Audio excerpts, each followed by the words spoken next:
उपस्थित हो गए हैं। तो यह लाइव चर्चा का जो कार्यक्रम है, यह आज अब शुरू होने जा रहा है। थोड़ा विलंब ज़रूर हो गया है, काफ़ी विलंब हो गया है। लगभग आधे घंटे की देर से अचानक कुछ ऐसी कुछ समाचार कुछ आ गया, जिसके कारण कि लाइव मैं तो आ गया था सेट पर लगभग आपके 9:05 पर। मैं यहाँ उपस्थित था, परंतु जो है लाइव शुरू नहीं हो पाया। किसी कारण से अचानक व्यस्तता आ गई और अब जो है व्यस्त नहीं है। पूनम सिंगला जी पूछ रही हैं, क्या आपकी तबीयत ठीक है? बिल्कुल ठीक है जी, तबीयत बिल्कुल ठीक है। लेकिन किसी अन्य व्यवधान के कारण यह लाइव आज थोड़ा-सा देर से शुरू हो रहा है, कोई बात नहीं। अब हम चलते हैं अपने विषय पर। आज का जो विषय है, एक राम अयोध्या के राजा, दूसरे कौन? श्री राम और शिव पर सती का संशय। तो आज हम इस विषय पर चर्चा करने वाले हैं और विषय बड़ा रोचक है। कथा प्रसंगों का प्रवेश होता है। तो गोस्वामी तुलसीदास जी कथा शुरू करते हैं, लेकिन वो पहले बताते हैं कि मैंने जो ये कथा ली है, पहले तो उन्होंने बहुत सारी भूमिका दे दी है, बता दी है, भूमिका में बहुत कुछ लिख दिया है। उन्होंने सबको नमन किया है, सबकी वंदना की है। कथा कहाँ से ले रहे हैं, कथा के प्रसंग ये भी बता दिया है। राम जी का चरित्र अपने दिव्य दृष्टि से लिख रहे हैं, ये भी बता दिया है। फिर वो कथा के प्रसंग और फिर सबकी महिमा, संतों की महिमा, असंतों की महिमा, दुष्टों की महिमा, दुष्टों की वंदना, दैत्यों की वंदना, देवताओं की वंदना, सबकी वंदना करते हैं वो। फिर बाद में सबकी वंदना करते हुए वह रामचरितमानस के चरित्रों का की वंदना करते हैं। हनुमान जी, सुग्रीव जी, लक्ष्मण जी, सीता जी, कैकेयी, कौशल्या, सबकी वंदना करते हैं। और फिर बाद में चलकर वह नाम रूप की महिमा करते हैं। नाम की महिमा के राम एक तापस तियतारी, नाम कोटि खल कुमति सुधारी। राम एक तापस तियतारी, नाम कोटि खल कुमति सुधारी। तो राम ने तो एक तापस तियतारी, तपस्वी की एक स्त्री अहिल्या का कल्याण किया था, लेकिन नाम ने तो ना जाने कितने खल और कितने दुष्टों का कल्याण कर दिया। नाम की महिमा वो गाना शुरू कर देते हैं। जबत अजामुल गज गनिकाऊ, भय मुकुत हरि नाम प्रभाव। नाम के प्रभाव से मुक्त होते हैं। कहूं कहां लग नाम बड़ाई, राम न सकहि नाम गुण गाई। नाम की इतनी महिमा है कि राम भी उसका गुणगान नहीं कर सकते हैं। तो गोस्वामी जी यह भी बात हमें फिर बताते हैं कि ऐसी स्थिति है और अब ऐसा करते करते, गायन करते करते राम कथा के प्रसंगों का भी वंदना करते हैं। जैसे सीता स्वयंवर प्रसंग है, शबरी प्रसंग है, सुंदरकांड, उनकी भी थोड़ी वंदना करते हैं और वंदना करते हुए वो कथा शुरू करते हैं कि ये कथा शुरू कैसे होती है। मैं जो कथा सुना रहा हूं उसके 3 संवाद हैं। राम कथा में 3 संवाद हैं। श्रीमद् भगवत गीता का अध्ययन करेंगे तो उसमें भी 3 संवाद आपको मिलेंगे। अब 3 संवाद कैसे? 3 संवाद मतलब 3 चर्चाएं हैं। 3 चर्चाएं कैसे हैं? श्रीमद् भगवत गीता में 2 चर्चाएं तो प्रकट है, 2 संवाद तो प्रकट रूप में है, तीसरा गुप्त रूप में है। तो 2 संवाद कौन सा प्रकट रूप में है? श्रीमद् भगवत गीता के अंतर्गत तो एक जो मूल संवाद है भगवान कृष्ण और अर्जुन का संवाद। भगवान कृष्ण और अर्जुन का संवाद प्रकट है। दूसरा संवाद जो प्रकट है धृतराष्ट्र और संजय का संवाद। श्रीमद् भगवत गीता का प्रारंभ ही धृतराष्ट्र उवाच से होता है कि धर्म क्षेत्रे कुरुक्षेत्रे समवेता युवत्स्व मामका पांडवाश्चैव किम कुर्वत संजय। हे संजय, धर्म भूमि कुरुक्षेत्र में मेरे और पांडवों के पुत्रों ने क्या क्या किया मुझे बताओ। संजय से पूछा जा रहा है और संजय सारी बात सुनाता है। गीता के बीच में भी संजय उवाच आता है, धृतराष्ट्र उवाच आता है। गीता के अंत में भी संजय उवाच आता है, धृतराष्ट्र उवाच आता है। तो यह सारी बातें वहां पर आती हैं। गीता के अंदर भी 3 संवाद है, तो 2 संवाद तो हो गए, कृष्ण अर्जुन संवाद, धृतराष्ट्र संजय संवाद, और तीसरा गणेश जी और वेदव्यास संवाद। वेदव्यास जी और गणेश जी के बीच भी संवाद है, क्योंकि वो रचयिता है महाभारत के। उन्होंने महाभारत लिखी है, उन्होंने यह इतिहास लिखा है, तो उनका भी संवाद मिलता है श्रीमद् भगवद गीता उनके संवाद पे भी आधारित है, तो 3 संवाद का वहां भी संयोग है। यहां पर 3 संवाद है रामचरितमानस में, और वो जो संवाद है, तो गोस्वामी तुलसीदास जी कहते हैं कि भाई जो प्रथम संवाद है वो कहते हैं कि याज्ञवल्क्य जी ने जो भारद्वाज मुनि को जो कथा सुनाई थी, मैं वही कथा सुनाऊंगा। याज्ञवल्क्य ऋषि ने वो कथा कहां से सुनी थी, तो वो कहते हैं कि एक बार भगवान शिव ने पार्वती जी को समझाते हुए राम कथा सुनाई थी। तो उस कथा को काकभूषुंडी जी ने सुन ली थी, और मानसरोवर में एक बार काकभूषुंडी जी कथा वाच रहे थे, तो याज्ञवल्क्य जी ने वहां पर काकभूषुंडी जी के मुखारबिंद से ये कथा सुनी थी, और फिर भारद्वाज जी के विनती करने पर याज्ञवल्क्य जी ने ऋषि भारद्वाज को प्रयाग भूमि में, प्रयागराज की भूमि में कथा सुनाई थी। प्रयागराज की भूमि में कथा सुनाई थी किसने? याज्ञवल्क्य जी ने भारद्वाज ऋषि को सुनाई थी, विनती करने पर, उनके कहने पर। तो गोस्वामी जी कहते हैं कि मैं जो अपनी कथा शुरू कर रहा हूं, यही मुनि के प्रसंग से ही शुरू कर रहा हूं, ताकि एक अच्छी भूमिका कथा की बनेगी कि राम कथा की महिमा क्या है। और भारद्वाज जी ने कुछ प्रश्न किए थे याज्ञवल्क्य मुनि से, उन्हीं प्रश्नों का उत्तर देते हुए याज्ञवल्क्य ऋषि ने भारद्वाज जी को राम कथा सुनाई थी। तो कैसे सुनाई थी, पहले तो वो समझाते हैं कि मैंने कहां से प्राप्त किया और तुम्हें कहां से सुना रहा हूं। और वही कथा जो भारद्वाज जी वाचा करते थे प्रयागराज में, उसी कथा को प्रयागराज में मेरे गुरुदेव ने सुना था, और उनके मुखारबिंद से मैंने सुना। मैं बहुत बालक था, इसलिए मैं कथा भूल गया था, लेकिन मेरे गुरुदेव ने बार बार मुझे, मेरी भ्रमित मति को समझकर, मेरी छोटी बुद्धि को समझकर, उन्होंने मुझे बार बार ही ये कथा सुनाई। तो बार बार सुनने के कारण मुझे कथा तो कंठस्थ है, गोस्वामी तुलसीदास जी कह रहे हैं। लेकिन अब मैं इसका वर्णन आप लोगों के समक्ष करूंगा, तो सर्वप्रथम मैं मुनियों के प्रसंग से करूंगा। तो गोस्वामी तुलसीदास जी, जो मुनियों का प्रसंग था, किसका प्रसंग? अर्थात भारद्वाज मुनि और याज्ञवल्क्य ऋषि का जो प्रसंग था, उसी से वो कथा करना शुरू कर देते हैं कि यह कैसे दोनों का प्रसंग, कैसे दोनों आपस में मिलते हैं और कैसे चर्चा शुरू होती है। तो गोस्वामी तुलसीदास जी लिखते हैं कि मतु अनुहारी सुबारी गुणगण गणि मन अहवाई सुमिरी भवानी शंकर ही कह कभी कथा सुहाई। अपनी बुद्धि के अनुसार इस सुंदर जल के गुणों का विचार कर, उसमें अपने मन को स्नान कराकर श्री भवानी शंकर का स्मरण करके तुलसीदास सुंदर कथा कहना शुरू कर देते हैं। अब रघुपति पद पंकर हूँ हिया धरी पाई प्रसाद कहूँ जुगल मुनि बर्य कर मिलन सुभग संवाद। की याज्ञवल्क्य मुनि और भारद्वाज ऋषि का, मुनियों का जो मिलन का जो सुंदर प्रसंग है, जो संवाद है, पहले मैं वही सुनाता हूं। और गोस्वामी तुलसीदास जी सर्वप्रथम जो प्रसंग लेते हैं रामचरितमानस में, सबसे पहला जो प्रसंग लेते हैं वह प्रसंग क्या है? याज्ञवल्क्य मुनि और भारद्वाज ऋषि के मिलन का प्रसंग है। यह प्रसंग से ही वो कथा प्रारंभ करते हैं। तो प्रसंग क्या आता है कि माघ के महीने में भारद्वाज मुनि बस ही प्रयागा तिनहि राम पदे अति अनुरागा तापस समदम दया निधाना परमारथ पथ परम सुजाना। भारद्वाज मुनि प्रयाग में बसते हैं, उनका श्री राम जी के चरणों में बड़ी प्रीति है। वे तपस्वी निगृहित चित्त, अर्थात की वृत्ति निरोधित चित्त है उनका, जितेंद्रिय दया के निधान और परमार्थ के मार्ग में बड़े ही चतुर हैं। माघ मकर गत रवि जब होई तीरथ पत ही आव सब कोई देव दनुज के नर नर श्रेणी सादर मज्जहि सकल त्रिवेणी।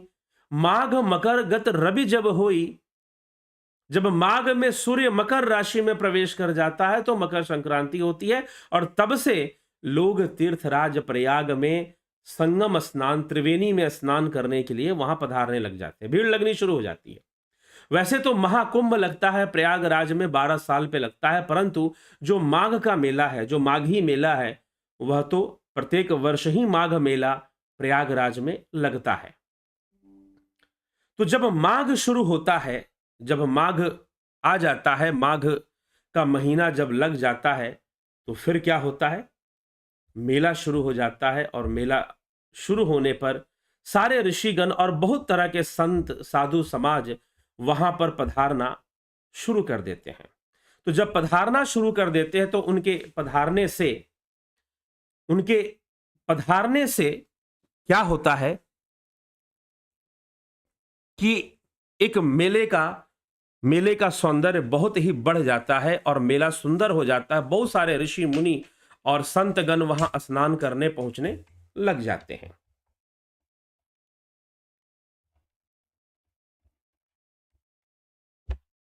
तो ऋषियों के स्नान करने से,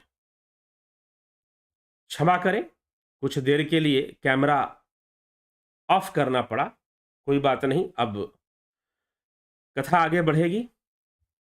तो गोस्वामी तुलसीदास जी लिखते कि माघ मकर गत रवि जब होई, तीरथ पतहि आव सब कोई, देव दनुज किन्नर नर श्रेणी, सादर मज्जहि सकल त्रिवेणी। माघ में जब सूर्य मकर राशि में आ जाता है, तब सब लोग तीर्थराज में स्नान करने के उद्देश्य से आते हैं। सब लोग तीर्थराज में स्नान करने के उद्देश्य से आते हैं। देव दनुज, और कौन कौन है?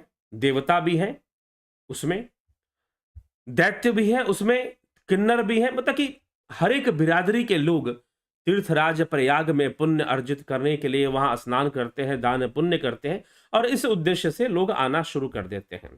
पूजहि माधव पद जल जाता, परसी अखय बटु हर्ष ही गाता, भारद्वाज आश्रम अति पावन, परम रम्य मुनिबर मन भावन। और उसी प्रयागराज में भारद्वाज ऋषि का मन भावन परम सुंदर आश्रम वहां पर है, अक्षय वट है, जिसका स्पर्श करके सभी पुलकित होते हैं। भारद्वाज जी के आश्रम बहुत ही पवित्र, परम रमणीय और श्रेष्ठ मुनियों के मन को भाने वाला है। तहां होई मुनि ऋषि समाजा, जाहि जे मज्जन तीरथ राजा, मज्जहि प्रात समेत उछाहा, कहीं परस्पर हरि गुण गाहा। तीर्थ राज प्रयाग में जो स्नान करने जाते हैं, उन ऋषि मुनियों का समाज वहां भारद्वाज ऋषि के आश्रम में जुटता है। प्रातः काल सब उत्साह पूर्वक स्नान करते हैं, फिर परस्पर ईश्वर का ध्यान करते हैं। ब्रह्म निरूपण धर्म विधि बरनहि तत्व विभाग, कहीं भगति भगवंत कहे संयुत ज्ञान विराग। वहां पर ब्रह्म चर्चा होती है, ब्रह्म का निरूपण होता है, तत्व ज्ञान की चर्चा होती है, ज्ञान वैराग्य की चर्चा होती है। सारे ऋषि मुनि संत मिलकर वहां पर ऐसी चर्चाएं करते हैं। यही प्रकार इसी तरह से, अर्थात इसी तरह से यह प्रत्येक वर्ष का तो यह नियम था ही, इसी प्रकार यही प्रकार भरी माघ नहाही, पुनि सब निज निज आश्रम जाही, प्रति संबत अति होई आनंदा, मकर मज्जी गवनहि मुनि वृंदा। इसी प्रकार से माघ स्नान करके सभी लोग माघ मास के पूर्ण होने पर प्रयागराज से अपने अपने घर को जाने लगे, अपने अपने आश्रमों को चले जाते हैं। और वही एक बार ऐसा ही हुआ कि सब लोग जब जाने लगे तो एक बार भरी मकर नहाए, सब मुनीश आश्रम सिधाए, जाग बलिक मुनि परम विवेकी, भारद्वाज राखे पद टेकी। सभी ऋषि मुनि जाने लगे तो उन्हीं ऋषियों में, सभी ऋषि मुनि जब जाने लगे तो उन्हीं ऋषियों में कहते हैं कि याज्ञवल्क्य ऋषि भी आए हुए थे। सब जाने लगे तो याज्ञवल्क्य जी भी जाने लगे, तो भारद्वाज जी ने याज्ञवल्क्य जी के चरण पकड़कर उनसे प्रार्थना की कि हे मुनिवर, आप थोड़ी देर के लिए रुक जाइए, हे मुनिवर आप थोड़ी देर के लिए रुक जाइए। तो याज्ञवल्क्य जी से प्रार्थना की कि मुनिवर आप थोड़ी देर के लिए रुक जाइए, तो वो थोड़ी देर के लिए रुकते हैं। और रुकने के बाद भारद्वाज ऋषि क्या कहते हैं, सादर चरण सरोज पखारे, अति पुनीत आसन बैठारे। उनके चरणों को वो अपने हाथों से धोते हैं, पखारते हैं और उनको एक सुंदर आसन पे बैठा देते हैं। करी पूजा मुनि सुजसु बखानी, बोले अतीत पुनीत मृत्युबानी। और फिर उनकी पूजा कर कर फिर कहते हैं, करी पूजा, पूजा करके मुनि याज्ञवल्क्य जी के सुयश का वर्णन किया और फिर अत्यंत पवित्र कोमल वाणी से बोले कि नाथ एक संशय बड़ मोरे, कि मुझे एक बहुत बड़ा संशय है। भारद्वाज ऋषि कहते हैं याज्ञवल्क्य मुनि से कि मुझे एक बहुत बड़ा संशय है। नाथ एक संशय बड़ मोरे, करगत वेद तत्व सब तोरे, कहत सो मोहि लागत भय लाजा, जो न कहूं बड़ होई अकाजा। और मुझे अपना संशय कहने में बहुत लाज लग रही, मुझे शर्म आ रही है। हे नाथ, मेरे मन में बड़ा संदेह है। वेदों का तत्व सब आपकी मुट्ठी में, आप सब जानते हैं, पर उस संदेह को कहते हुए मुझे बड़ी शर्म आ रही है, लाज लग रही है। और यदि नहीं कहता हूं, यदि उस संशय का निवारण ना हो जाए तो बहुत बड़ी हानि होती हुई नजर आती है। इसीलिए मैं अपना संशय आपसे कहना चाहता हूं। संत कहीं असि नीति प्रभु, श्रुति पुराण मुनि गाव, होई न बिमल विवेक उर गुर सन किए दुराव। संत लोग ऐसी नीति कहते हैं कि वेद पुराण तथा मुनि जन भी यही बताते हैं, गुरु के साथ संशय नहीं छुपाना चाहिए, संशय को गुरु से कह देना चाहिए, तभी संशय का निवारण होता है। अस विचारी प्रगटेऊ निज मोहि, हरहु नाथ करी जन पर छोहू, राम नाम कर अमित प्रभावा, संत पुराण उपनिषद गावा। यही सोचकर मैं अपना अज्ञान प्रकट करता हूं, हे नाथ, सेवक पर कृपा करके इस अज्ञान का नाश कीजिए। संतों, पुराणों और उपनिषदों में राम नाम की असीम प्रभाव का गान किया गया है। अब भारद्वाज ऋषि याज्ञवल्क्य जी से अपना संशय रखते हैं। उनका संशय क्या है? वो कहते हैं कि वेदों में, उपनिषदों, पुराणों में राम नाम की बड़ी महिमा गाई गई है। संतत जपत शंभु अविनाशी, शिव भगवान ज्ञान गुण राशि, आकर चारि जीव जग आही, काशी मरत परम पद लाही। संतत जपत शंभु अविनाशी, शिव जी भी राम नाम का जाप करते हैं। शिव जी भी जिसको जपते हैं, शिव भगवान ज्ञान गुण के राशि हैं, और इस 84 लाख योनियों में आकर भी जो जीव है, वो इस काशी में राम नाम के प्रताप से ही मुक्ति को प्राप्त करता है। सोपी राम महिमा मुनिराया, शिव उपदेश करत करि दाया, रामु कवन प्रभु पुछहि तो ही, कही बुझाए कृपा निधि मोहि। अब भारद्वाज जी का प्रश्न है, प्रश्न क्या है कि सब राम नाम की महिमा तो कहते हैं, शिव जी महाराज दया करके राम नाम का ही उपदेश करते हैं, ऐसा मैंने सुना है, तो मुझे हे प्रभु बतलाइए, हे याज्ञवल्क्य ऋषि मुझे बतलाइए, मैं आपसे पूछता हूं, वे राम कौन है? हे कृपा निधान, मुझे समझाइए कि राम कौन है। एक राम अवधेश कुमारा, एक राम अवधेश कुमारा, तिनकर चरित विदित संसारा। एक राम अयोध्या के राजकुमार थे, जिनका चरित्र सारा संसार जानता है, उनकी कथा को सारा संसार सुनता है। नारी बिरह दुखी लहेउ अपारा, भयउ रोषु रन रावणु मारा। जो नारी के विछोह से थोड़ा दुखी होकर रावण का जिन्होंने वध कर दिया था, रण में रावण से युद्ध किया और रावण का वध कर दिया था, वो राम, एक तो वो राम है जो अवधेश कुमार है, अयोध्या के राजकुमार है, और उनका चरित्र लोग कथाओं में सुनाते हैं, उसको मैंने भी सुना है। तो मुझे ये जानना है कि राम कौन है। प्रभु सोई राम की अपर कऊ, जाहि जपत त्रिपुरारी, सत्य धाम सर्वज्ञ तुम, काहू विवेक विचारी। आप अपने विवेक से विचार करके बताइए, क्या राम वही है? क्या ये वही राम है जिसका स्मरण, जिसका जाप, जिसका ध्यान स्वयं भगवान शिव कर रहे हैं? ये राम कौन है? क्या यह वही राम है जिसका ध्यान स्वयं भगवान शिव कर रहे हैं? मुझे उस राम का रहस्य बताइए। तो गोस्वामी तुलसीदास जी लिखते हैं, और भारद्वाज मुनि याज्ञवल्क्य मुनि से प्रश्न करते हैं कि मुझे राम का रहस्य बताइए। क्या ये वही राम है जिसका शिव जी ध्यान कर रहे हैं? क्या वो दोनों एक ही हैं जो अवधेश कुमार हैं और जिनका शिव जी ध्यान कर रहे हैं समाधि अवस्था में? तो यह राम कौन है? राम के विषय में प्रश्न करते हैं कि यह राम कौन है। तो भारद्वाज मुनि का यह प्रश्न है कि वो राम कौन है, और अब उसका उत्तर मिलेगा। भारद्वाज जी कैसे हैं? कहते हैं, जैसे मिटे मोर भ्रम भारी, कहूं सो कथा नाथ विस्तारी, जाग बलिक बोले मुस्काई, तुम्हें विदित रघुपति प्रभुताई। याज्ञवल्क्य जी ने भारद्वाज जी से बड़ी सुंदर बात कही, उन्होंने कहा कि कुछ ऐसी मुझे कथा सुनाइए जिससे कि मेरा भ्रम दूर हो जाए। तो याज्ञवल्क्य जी ने कहा कि भैया तुम सब जानते हो। भारद्वाज जी से कहा कि तुम ही विदित रघुपति प्रभुताई, तुम जानते हो कि राम कौन है, लेकिन फिर भी तुम्हारा मन है सत्संग सुनने का, तो इसलिए तुम ऐसा कह रहे हो। राम भगत, राम भगत तुम मन कर्म वाणी, तुम तो अपने मन कर्म वचन से भगत हो राम जी के। चतुराई तुम्हारी मैं जानी, मैं तुम्हारी चतुराई समझता हूं। चाहूं सुने राम गुण गूढ़ा, किरहु प्रसन्न प्रश्न मनहु अति मूढ़ा।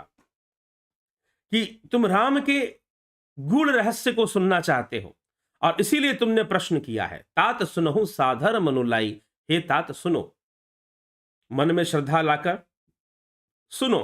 कहूं राम के कथा सुहाई, मैं श्री रामचंद्र जी की कथा सुनाता हूं। महामोह महिषेशु विशाला, राम कथा कलिका कराला। कलिकाल के इस अज्ञान को हरने वाला यह राम की कथा है। तुम आदर पूर्वक मन लगाकर सुनो, मैं श्री राम जी की सुंदर कथा सुनाता हूं। राम कथा शशि किरण समाना। राम की कथा कैसे सुननी चाहिए? राम कथा शशि किरण समाना, संत चकोर करहि जहि पाना। ऐसे ई संशय किन्न भवानी, महादेव तब कहा बखानी। श्री राम जी की कथा चंद्रमा के किरणों के समान है, जिसे संत रूप चकोर सदा पान करते हैं। ऐसा ही संदेह पार्वती जी ने किया था, तब महादेव जी ने विस्तार से उसका उत्तर दिया था। एक बार संदेह पार्वती जी को हो गया था, तो उन्होंने उत्तर दिया था। लेकिन ये पार्वती जी को कथा सुनाने के पीछे जो कारण था, जो कथा थी, वो क्या थी? तो याज्ञवल्क्य जी बोलना शुरू करते हैं, कहूं सुमति अनुहारी, अब उमा शंभु संवाद। अब उमा शंभु शिव पार्वती संवाद यहां से शुरू होगा।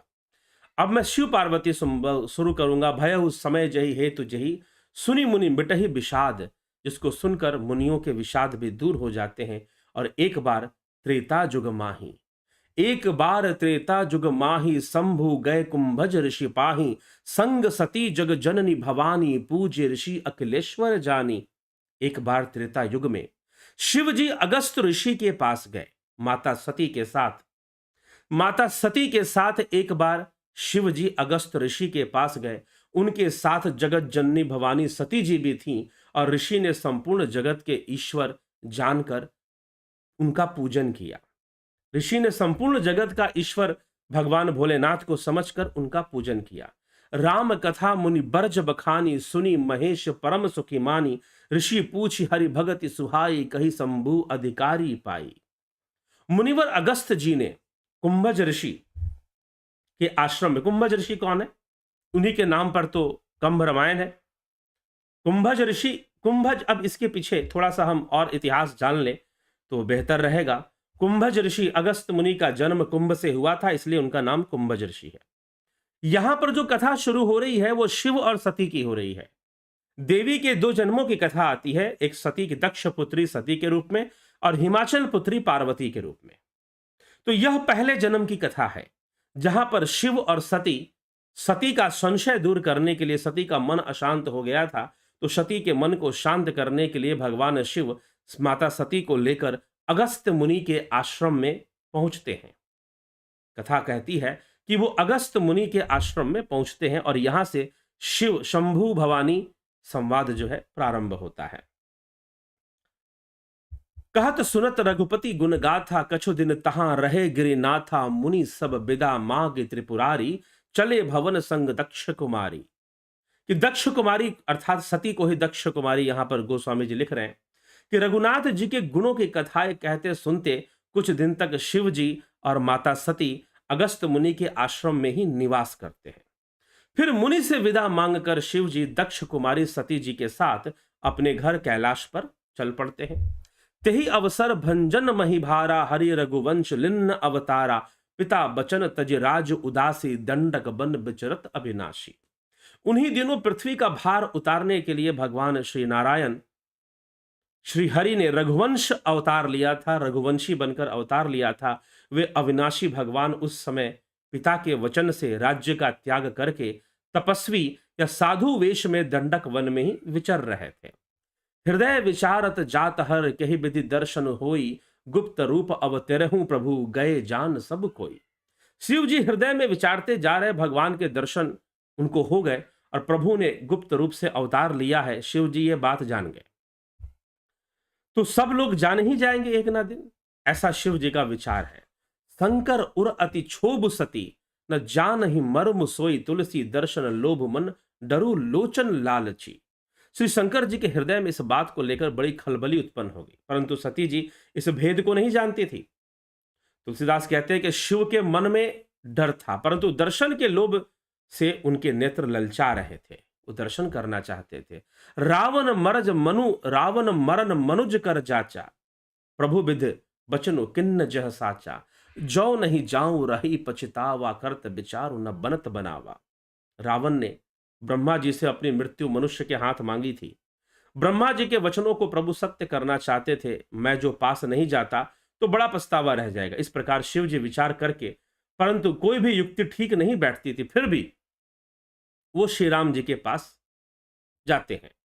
और श्री राम जी के पास की उसी समय नीच रावण ने जाकर मारीच को साथ लिया और वह मारीच तुरंत कपट मृग बन गया था। मतलब छोटी सी कथा वो सुनाते हैं। और उसी समय भगवान राम जो है सीता जी को ढूंढते हैं। किस प्रकार?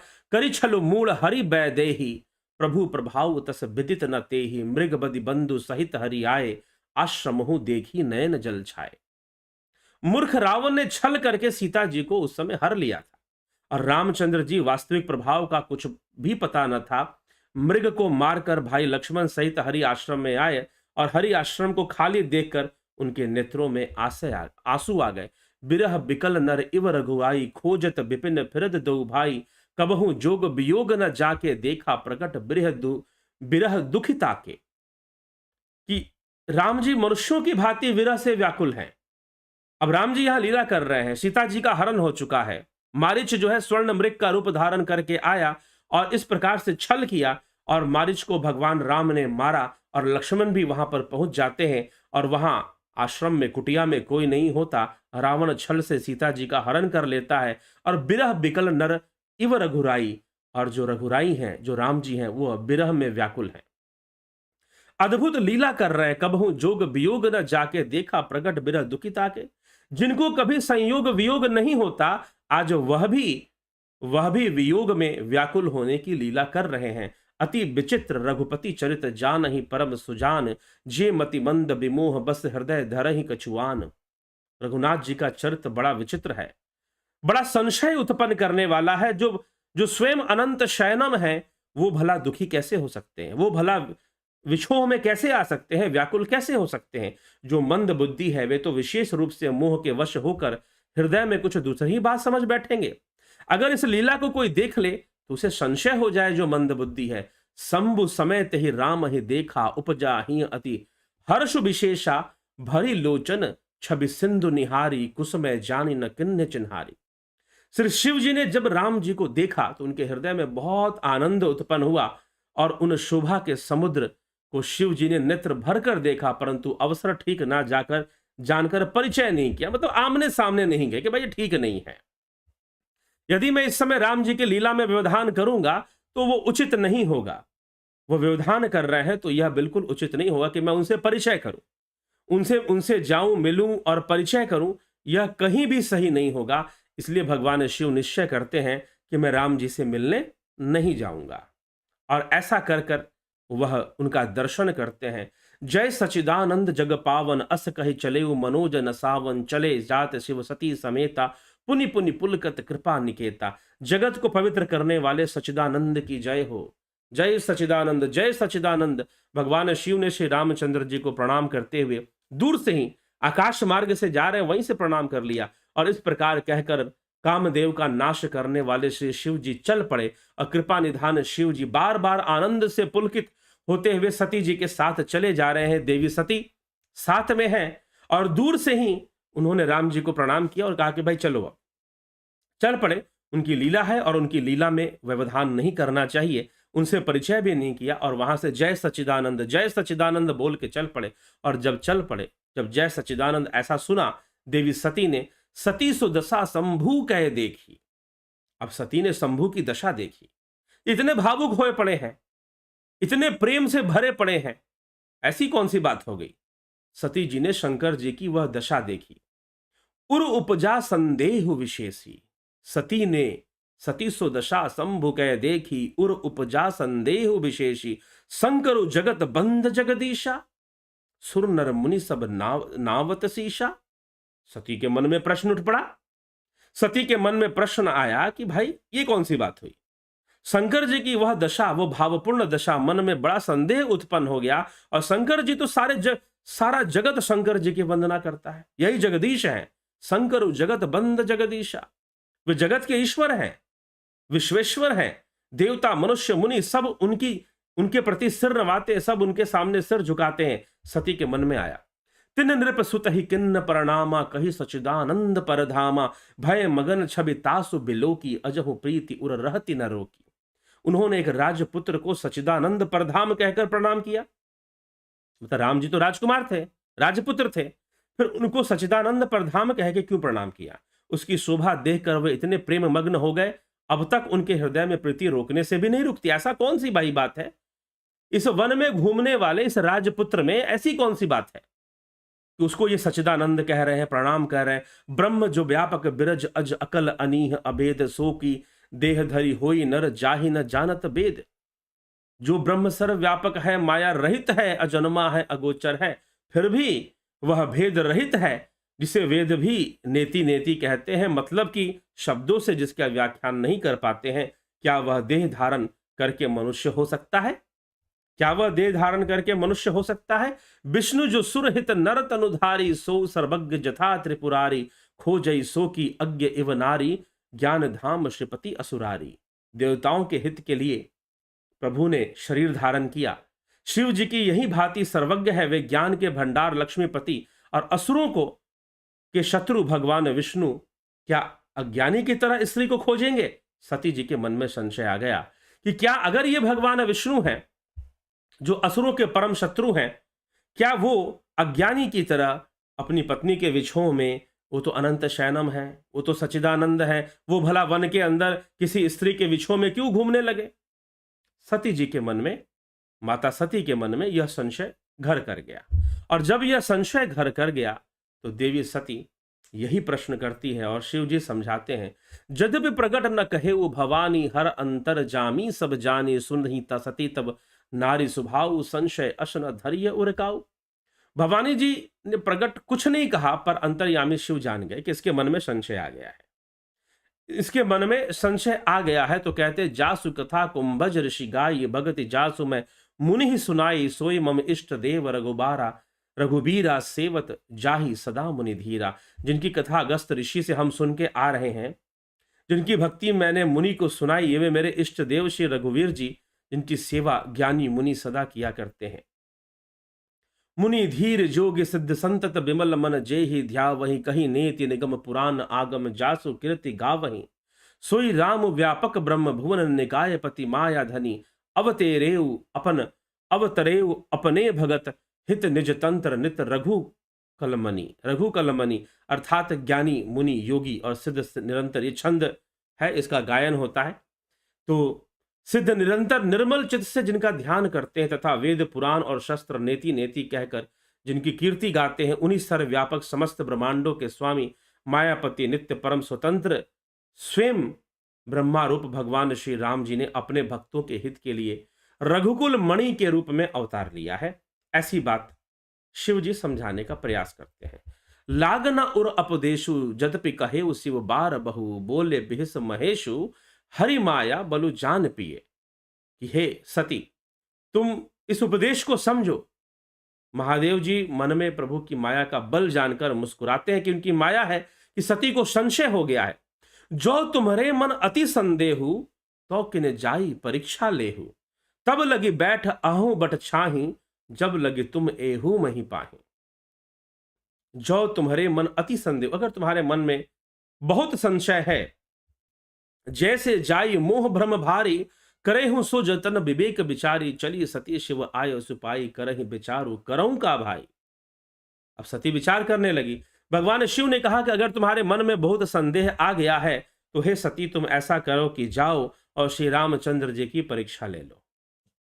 जाकर परीक्षा ले लो श्री रामचंद्र जी की। अगर तुम्हें मन में संशय आ गया है कि राम कौन है तो तुम जाकर परीक्षा ले लो, सती से भगवान शिव ने कह दिया।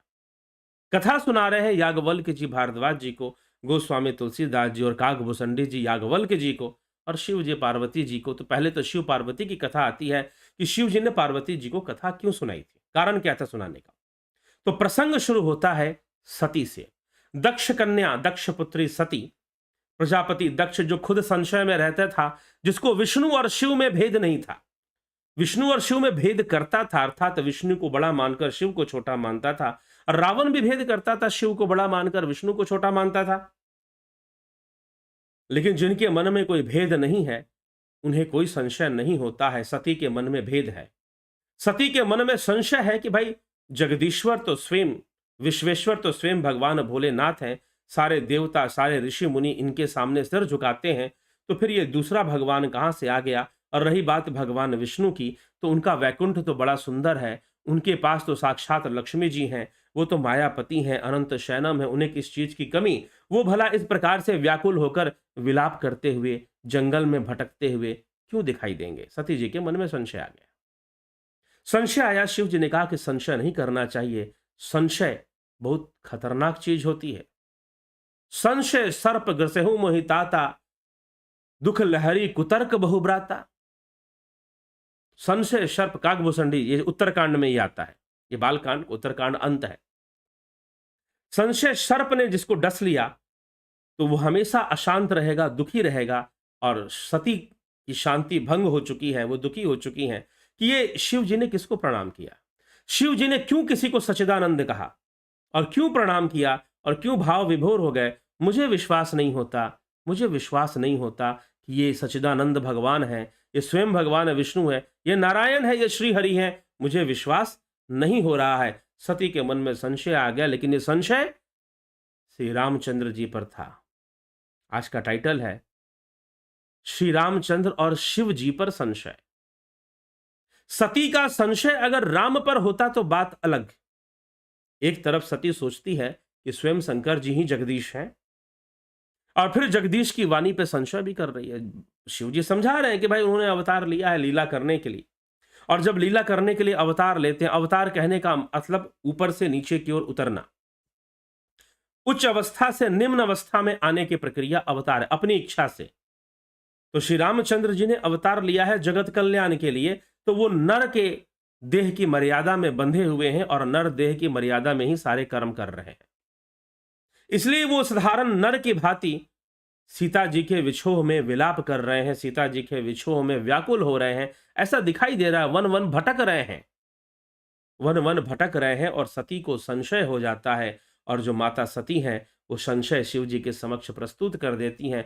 शिव जी समझा देते हैं, सती को समझ में नहीं आती बात, सती को बात समझ में नहीं आती। सती को जब बात समझ में नहीं आती तो शिव जी कहते कि भाई जाओ परीक्षा ले लो, जाओ परीक्षा ले लो श्री रामचंद्र की।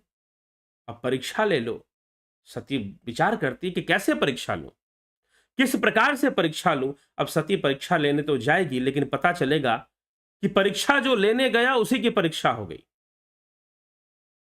जो परीक्षा लेने गया उसी की परीक्षा हो गई। तो कैसी विडंबना हो जाएगी फिर। परीक्षा लेने तो गई थी, लेकिन शायद खुद की ही परीक्षा हो गई, कुछ ऐसा प्रसंग आता है। तो चलिए, किस प्रकार से माता सती ने भगवान राम की परीक्षा ली और उसका परिणाम क्या निकला, उसका परिणाम क्या निकला, उस पर हम कल के प्रसंग में, कल के चर्चा में, कल की लाइव चर्चा में हम उसको श्रवण करते हैं, उसकी चर्चा करते हैं। तो चलिए अभी जो है चलते हैं और आपके प्रश्नों पर भी थोड़ा विचार कर लेते हैं, आपके टिप्पणियों पर, कमेंट पर। मैं आप सभी से इतना जरूर कहूंगा कि आप जितने भी यहां पर आते हैं, आप यहां पर जितने लोग भी आते हैं, सुनते हैं, कोशिश करें कि एक कमेंट जय श्री राम का जरूर कर दिया करें। ओम तत्सत का भी लोग करते हैं, अच्छी बात है। ओम तत्सत नहीं तो जय श्री राम जरूर लिख दिया करें कमेंट में, बड़ा अच्छा होगा, क्योंकि राम कथा है यह। अब तो कथा चलेगी, कथा के बीच बीच में ज्ञान, अध्यात्म, नीति, समाज, परिवार की कई नीतियां और कई उपदेश भी साथ में है। गोस्वामी तुलसीदास जी तो शुरू से ही आध्यात्मिक उपदेश दे रहे हैं, इस कथा के प्रारंभ से ही, तो वो सब भी मिलते रहेंगे। लेकिन अब कथा चलती जाएगी, पहले शिव जी की पूरी कथा और फिर रामचंद्र जी की कथा शुरू हो जाएगी।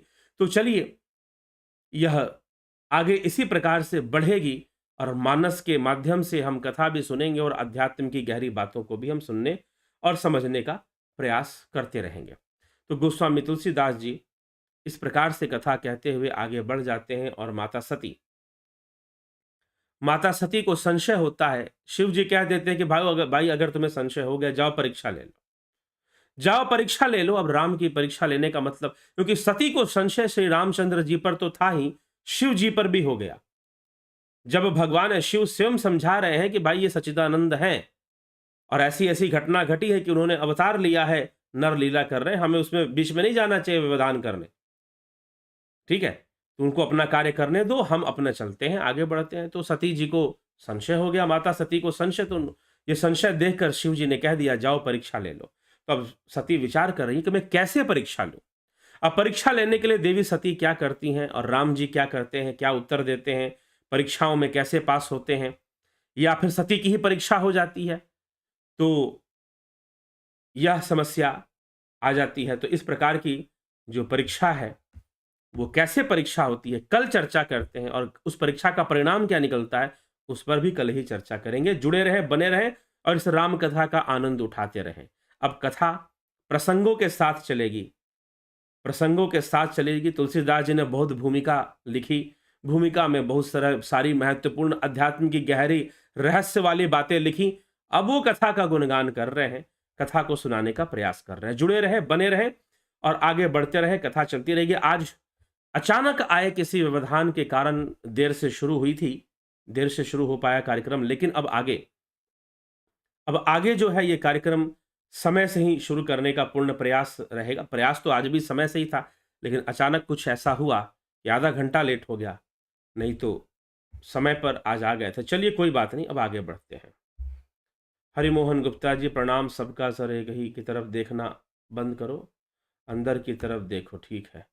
जो गुरु हमें ब्रह्म ज्ञान की दीक्षा देता है, क्या हुआ हमारा स्टेट देव है या मार्गदर्शक है? ये हमारे गुरु हमारी आत्मा है, हमारे गुरु शंकर भगवान है। आत्मा को भी गुरु कहा गया है, मुख्य गुरु। ठीक। विक्रम सिंह जी, गुरु के ऊपर चर्चा अभी पीछे कुछ दिन पहले हमने रामचरितमानस के आधार पर चर्चा की है। गुरु जो ज्ञान का स्रोत बनता है, तभी तो दत्तात्रेय जी के 24 गुरुओं का वर्णन आता है। सुन लीजिए उसको एक बार। दर्शन पांड्या जी, राजू पाल जी, शंकर प्रसाद जी, AK सिंह जी, सविता नायक जी, अवनी प्रधान, अर्जुन भाई चौहान, गौरव जी, बबीता धुमान जी, रमेश पेशवानी, उषा श्रीवास्तवा, विनोद कुमार शर्मा, श्वेता कुमारी, माधुरी कोल्हे जी, शिवम भट्ट, पंकज सोनी, AK सिंह, सीताराम माली, कमलेश खैरनर, विनोद के सूद, विंदेश्वरी मिश्रा, रूपलाल विश्वकर्मा, संतोष देवी, गोविंद प्रसाद नेमा, AK त्यागी, अजीत अपराजित, राम निवास, मीना, सतीश शर, पिंटू विश्वासवा, योगेंद्र पंडित, स्मिता सावंत, राजेंद्र कुमार जी, कल्पना बागड़े जी, चंद्रेश्वर पांडे जी,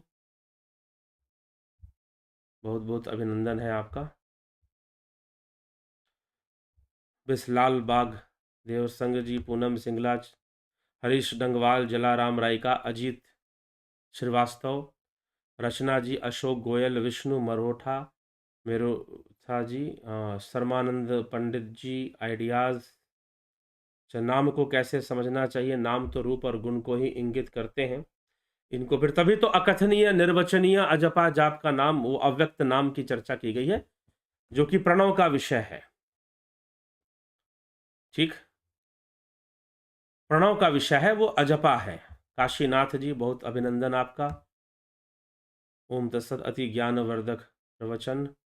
सागर बदगुजार जी, बलवंत सिंह गोहिल, पंकज सोनी, राम SP सैनी, कन्हई कुमार, गणेश पवार जी, सविता नायक, हरिओम यादव जी, सुधीर सिंह जामवाल जी, सूर्यवंशी, उज्जवल छेत्री जी, कन्हई कुमार, पूनम सिंगला, गोविंद प्रसाद नीमा, अजीत श्रीवास्तव, सविता नायक, हेमराज बैरवा, बेस्ट फ्रेंड्स, वीरेंद्र मिश्रा, बलवंत सिंह गोहिल, सुशांत दास, धीरज प्रेम जी, चंद्रेश्वर पांडे जी, विनीता अग्रवाल जी, उषा श्रीवास्तव जी, सब ने जय श्री राम लिख रहे हैं, बहुत अच्छी बात है। राजेश बर्थवाल जी, विक्रम सिंह जी, सेठ MK सेठ, गोपाल दास, धीरज प्रेम जी, रतन सिंह जी, रचना RK जी, रतन सिंह, मोहित राव, योगेंद्र पंडित जी, बहुत बहुत अभिनंदन है सभी का। और सभी लोगों से मैं एक बार फिर आग्रह जरूर करूंगा कि आप जय श्री राम अवश्य लिखें इस कार्यक्रम में।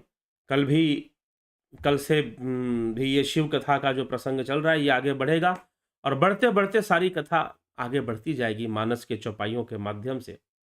जो भी महत्वपूर्ण चौपाई है, प्रसंग है, दोहा है, उस पर चर्चा भी होगी। हाँ, कई चौपाइयाँ बहुत औपचारिक हैं तो उनको कई बार छोड़ा भी जाएगा, परंतु जो विशेष चौपाइयाँ हैं जिनमें गुण ज्ञान छुपा है, अवश्य ही उस पर बृहद चर्चा भी होगी।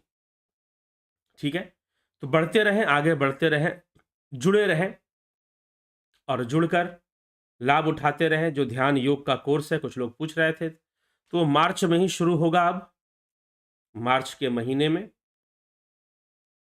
संभवतः 14 मार्च से उसका आपको डिटेल मिल जाएगा, और प्राकृतिक चिकित्सा का भी कोर्स उस टाइम पर ही शुरू होगा। ठीक है, तो Dheeraj Prem ji, Jayesh Patel ji, Dheeraj Prem ji, Guruji I am from Pakistan, Karachi. ठीक है, उठाइए कथा का लाभ, उठाइए मानस चर्चा का लाभ उठाइए। जयेश पटेल जी, अभिनंदन है। तो चलिए, ये जो कथा है, ये अब जो कार्यक्रम है, कल हम 9 बजे फिर मिलते हैं और 9 बजे फिर से इसका लाभ उठाते हैं। तो बहुत-बहुत अभिनंदन है आप सभी का, आभार है आप सभी का। जुड़े रहें और शेयर भी कर दें, आपको लगता है कि हाँ, ये कार्यक्रम श्रेष्ठ है, तो निश्चय ही आप इसको शेयर भी करें और शेयर कर लोगों तक पहुँचाएँ और उनको जुड़ने के लिए भी कहें। अशोक श्रीवत्स जी, बहुत-बहुत अभिनंदन है।